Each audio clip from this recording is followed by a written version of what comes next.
اب دیکھنا یہ ہے کہ کیا کوئی نیا لیڈر پیدا ہو سکتا ہے. الیکشنز اتنے نزدیک ہیں کہ میرے خیال میں بڑا مشکل ہے.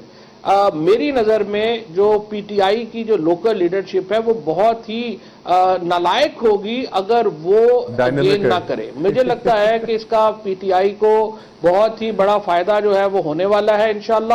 عمران خان کا تو ووٹ تو وہاں بے شمار ہے. آپ لوگ دونوں جو ہیں وہ بے شک چاہے اس کے اوپر ہنس لیں رو لیں آپ جو مرضی کر لیں, ووٹ سب سے بڑا عمران خان کا ہے. نہیں رو نہیں رہے, ہم ہنس رہے ہیں. دیکھیں وقت ختم ہو گیا, وقت ختم ہو گیا سیگمنٹ کا. خواتین و حضرات, عمران خان کا ووٹ ہے بقول چودھری صاحب کے. دیکھنا یہ ہے کہ یہ ووٹ ان کو پڑتا ہے یا نہیں. ہمیں شک ہے شاید نہ پڑے. ہمارے ساتھ رہیے گا, چند گھڑیوں کے بعد دوبارہ حاضر ہوتے ہیں ایک وقفے کے بعد.